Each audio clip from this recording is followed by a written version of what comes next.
Hi there, I'm Jeanette Lane, and in today's video I'm showing you how to add paint to your embossing folder designs. So I'm really excited about this. We're going to be using a brayer, which maybe you're not familiar with. I know when I first started crafting I thought this was like for painting walls and home decor and whatnot, but it's actually a very useful craft tool. And I'm also going to be using the Aladdin Zinc diamond paint here. So this is a glitter paint, but you can, even though this is a glitter paint, you can apply this same technique to like your acrylic paints and whatnot. So let's get started on that card. First things first, we have our cardstock. This is A6 size, so this is 10.5 centimeters by 14.8 centimeters. As you can see, that fits perfectly into our A6 size embossing folder. Now the embossing folder included with the brand new V&A Papercraft collection. We're going to paint this with our brayer. I'm going to open this up and I'm going to paint on the debossed side. So let's set this aside because this is kind of like a messy process. Not too messy, but I don't know, usually more messy than I'm used to. So what we're going to do is put some of this. This is the silver Aladdin Zinc paint. So I'm just going to squeeze this onto my craft mat, and it's a little bit thick and lumpy. And what you don't want to do is do one pass of your brayer and then go right over your embossing folder, because you are going to get your paint will be too thick and it's going to get in the areas that we don't want it to. So what we're going to do is first spread this out thinly onto our craft mat. So just spread that out, make sure it's not lumpy, make sure it's kind of flat. I think I'm happy with that. Kind of a smooth surface there, and my brayer is generously covered in that paint. And now we can go over just this portion of the embossing folder.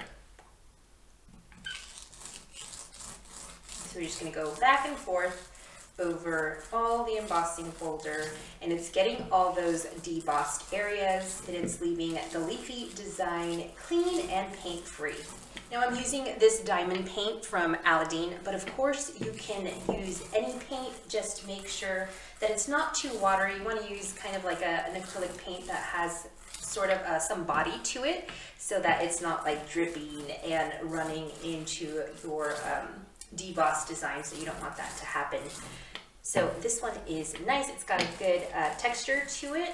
Now when you're rolling your brayer over your embossing folder, don't put too much pressure on it. Don't push down really hard, because that might get some paint in the design where you don't want it to go. So be real careful, and if you happen to get some paint where you don't want it, just get like a cotton bud and just wipe it up. So there is that sparkly, beautiful silver paint on our embossing folder. Let's see it here, needs just a little bit more.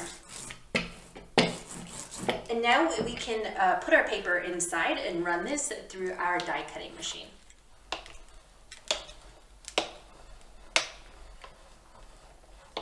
Now when I remove my embossing, you see this gorgeous embossed design, but you also see that diamond sparkly paint in the background of the design. Absolutely stunning. And notice how it's all like perfectly even. I love, there is a little bit of paint there, but actually I'm super impressed. I really love this technique. Once your embossing is complete, you want to let this air dry. So we're going to set this aside and work on the rest of our card. So I'm just going to flip through the papers included with the kit to grab the design elements that I want to use.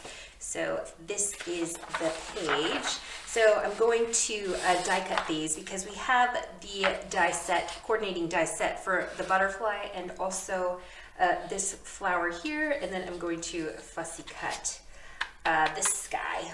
So now I'm going to get the coordinating dies for my toppers here so that I can die cut those quickly and easily.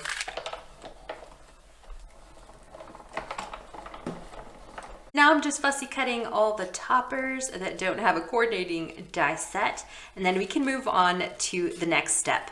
Now Now to get this leafy element on my card, I took a piece of green cardstock and grabbed my embossing folder without any paint, and I embossed this normally, and then I fussy cut the leafy design to get these little perfect I don't know, they're just like foliage for the back of my little arrangement here.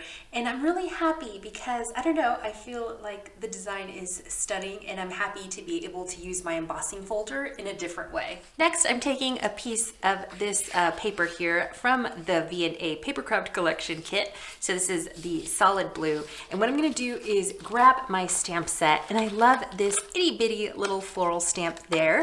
And I wanted to create a patterned background for my card.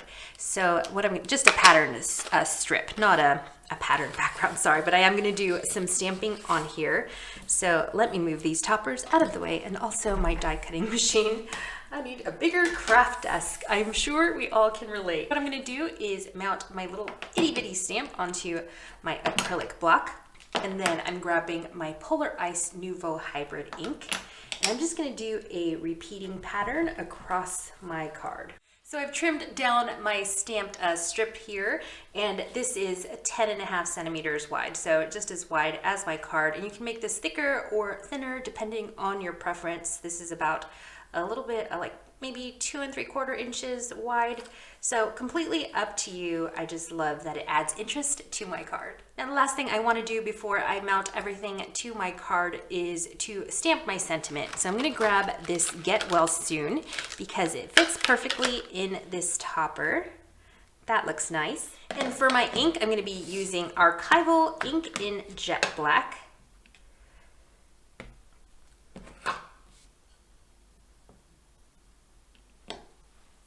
So I've arranged all my elements on my card front, and I did a little bit of a different design than the original card, but I really am happy with it. So now it's time to glue everything down, and I'm going to be using some circle foam dots. Sorry about that, foam dots, and also some Cosmic Shimmer Dries Clear Glue. So next I have a piece of gray cardstock that I have scored, folded, and trimmed down to create a nice little border for our card there. And I feel like the gray really contrasts the blue, really makes the light blue pop out. And then the last thing I want to do is add some pearls, some light blue pearls throughout my card. And I'm done with my card. Thank you so much for watching this tutorial, and don't forget to pick up your copy of the brand new V&A Paper Craft Collection with over 50 pounds of crafting goodies inside. I'm Jeanette Lane, and I'll see you in a video real soon.